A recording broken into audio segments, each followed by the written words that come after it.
Did you take a look at the pole saw? I actually have, I looked at it, I don't see why it wouldn't run.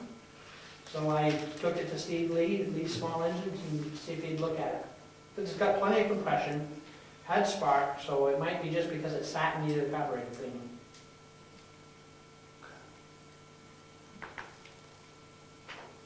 But if you'd like, I mean, if you have questions on why I put some of this stuff on there, I'd be glad to answer it. If you don't have a problem with any of this stuff, I'll go start putting some prices to it or values if you want me to. I'm curious to know what you come up with pricing on small miscellaneous.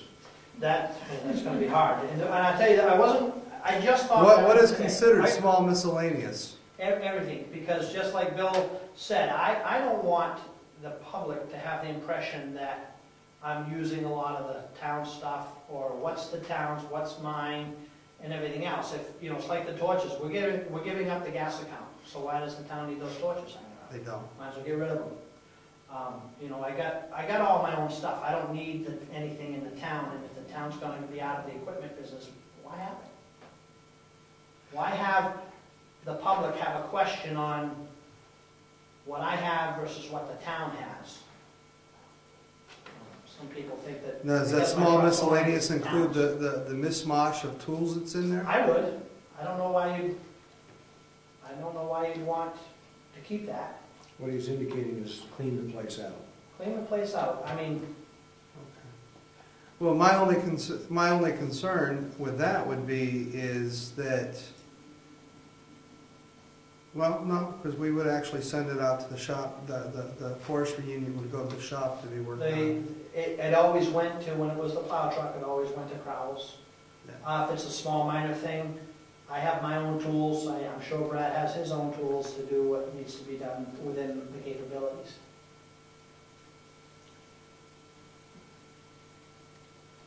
And your prices would just be estimates anyway? Well, like plow gear, I'll call HP Fairfield on that stuff. They gave me last year costs on the Sanders. I have to look that up. It's not hard to put values to these things. Good project for a Thursday morning. Last Thursday was busy. But yet no building permits. No building permits. It was a flurry. Let's have him put some numbers on it. Yep. Looks good. Okay, thank you. Thanks, Ed. Any other questions for the road agent?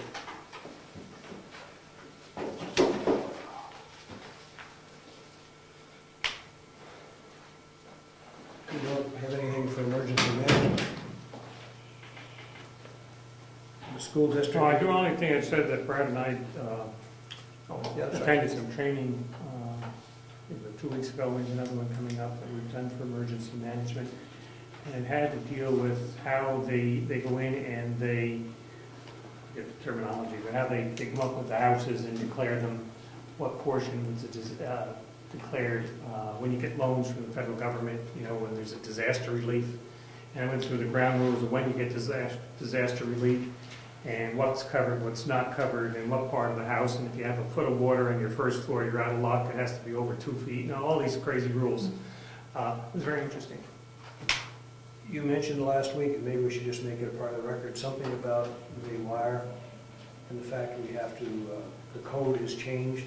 The code has changed for the antenna that we put on the back of the garage in the back, and we checked with our electrician, and he wants that grounded to the thing out here, to the ground where it's coming in from the electrical panel. We had anticipated just putting a grounding rod in at the bottom of the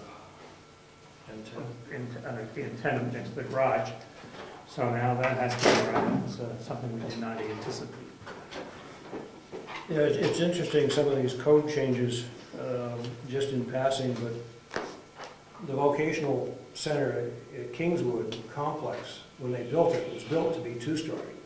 But they only had money to build 1 story, so they built it strong enough to handle 2 stories. But when they got ready to go up a floor, code had changed. You couldn't do it. unless you wanted to tear out all the old and start all over again. So, changing codes can be very expensive.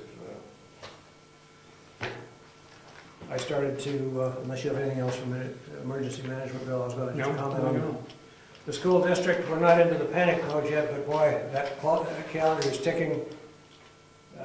We're working hard to have all 3 facilities open, heated and cooled with geothermal for the first day of school. It's going to be a tight race.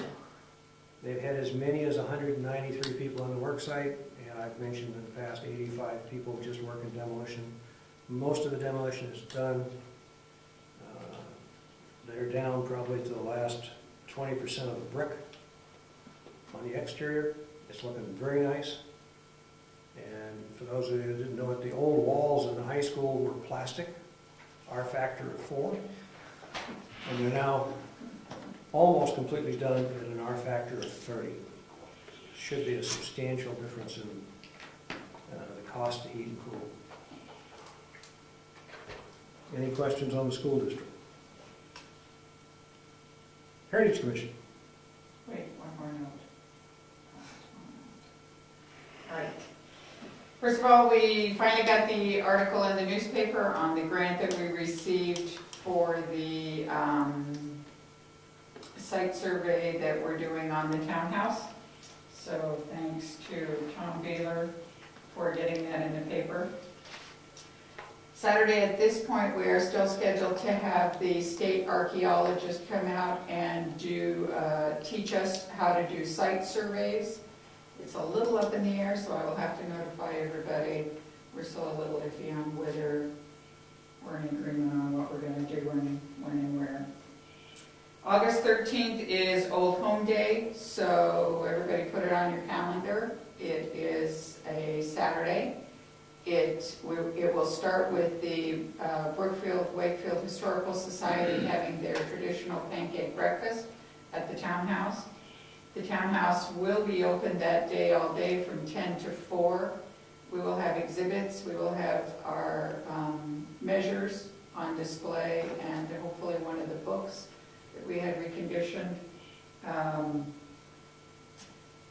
PowerPoint presentation? Pardon me? The PowerPoint presentation? Yeah. Which I still need to email to you tonight. Yeah, so we'll have a PowerPoint presentation at least going in the schoolhouse. From 5 to 7, we will have a Memphis-style barbecue done by Rick Surrett. Again, this year it was a great deal last year, and so I'm sure it'll be successful again this year. And then after dinner, we will have clearly related string band to entertain. The dinner will be $10 for adults, and I think we set $5 for children. And it typically wasn't all you can eat because we order lots of meat, so it's a good deal for the family. Tomorrow night we are... With blueberry cake dessert. Yes, blueberry cake for dessert. Tomorrow night I am meeting with Salmon Falls Architecture to start the work for the site survey. Craig Evans and Harriet Wilson and I will meet with the Roger Rossino from Salmon Falls Architecture to start that project. So we're meeting him here at 4:30. So we're underway. I have a question. Uh-huh. Who is taking care of advertising Old Home Day in the Granite State News, etc.? It's always a problem. I typically at least do the Heritage Commission and ask for information from the other commissions. I still haven't heard a whole lot from the others. I will certainly do the Heritage. I mean, I'm going to start putting up posters this weekend and see what I can do. And I will definitely write a newspaper article for the events of the day if I can get information. Okay, I know the Conservation Commission is planning on having a table right out front. Okay, they can actually be inside. So after the breakfast, as people finish up, if they want to go for a hike, yep. We've got people that are going to lead them in hikes both to Mountain Lake and to Copple Crown. So I'll email Tom Gear and see if he can get me some information. I'm sure he can get you the information. But Clifton, do you know if the Ag Commission is, no, okay. But we need to know and get it into our ad, and if necessary, we can prorate the cost of the ad between the various activities that are going to participate that day. I don't know if the Wakefield Brookfield Historical Society would appreciate the bill, but no, I'm kidding. Well, actually, yeah, he usually does it for free for us, we just have to get it in early. Yeah. The problem I run into is that if I wait till the week before, it doesn't always get in, which was the case last year. It got in Carroll County, so we had people from up in Ossipee and all of that coming to visit, but it didn't get in Granite State. Yeah, I just wanted to be sure we got plenty of word out. There's a lot of work going into this effort, and advertising helps. Yep. And I'll put their hikes on the poster as well.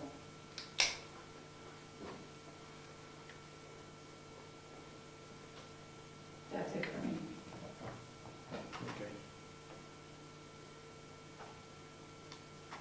Joint Loss Management Committee, we will plan on a meeting at 9, September 13th, that looks like to me. Yes, will be the next one. We've already had 2 quarterly meetings this year. It's only quarterly. And I didn't see Rich here tonight. I wondered how he made out reading all that stuff, but that's another time. Parks and Rec. Well,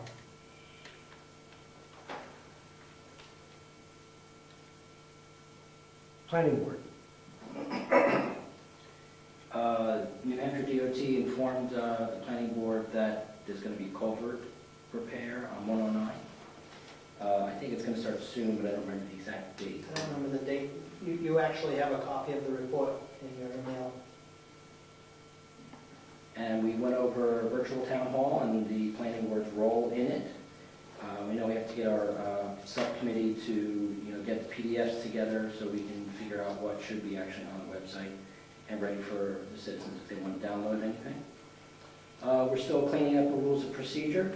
That's coming along pretty good. And we agreed on a working document of the conditional use application.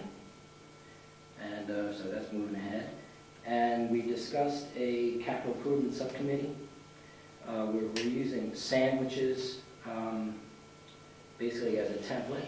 Try to, because they spent a lot of time trying to come together and do a good one sandwich, and we figured we'd use their template. And we also discussed possible changes to the site plan review regulations. Got it?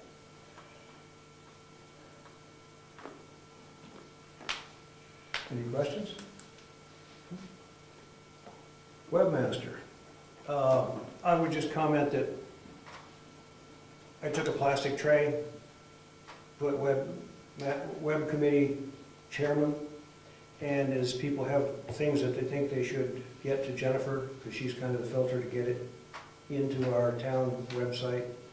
I've already started taking a lot of town policies and procedures, and I've made copies and put them over there for Jennifer so that she knows.